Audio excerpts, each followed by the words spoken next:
السلام عليكم ورحمة الله وبركاته. قصدان waa true story warqadaaneti waxaa laga dhaxelay guryaha nursing home ka Mareykanka. Nursing home waa guryaha meelaha waayeelada lagu daryeelo. Warqadu waxay ku bilaabatay waxaan ahay 8 jir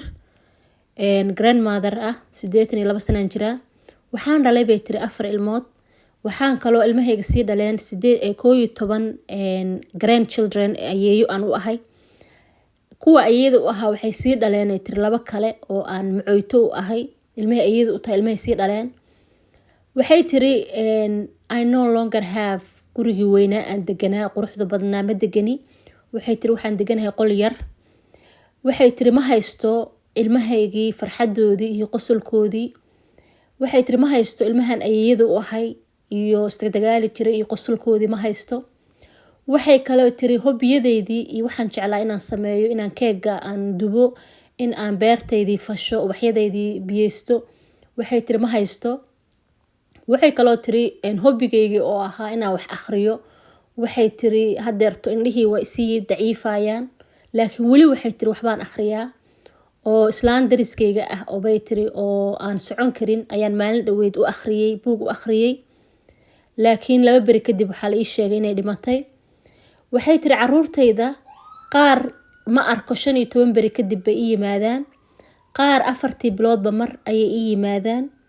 qaarna never bay tiri maba arkaba waxa kaliyoon haysta waxay tiri waa xasuusta memoryga oo sawiradooda ah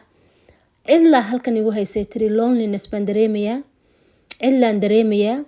waxa kaan haystaa kaliya bay tiri neersida ii yimaado diaperka iga bedela ii qubeeya inta kaliyaan haystaa waxaan kula talinayaa bay tiri generationka dambe inaynan ilaawin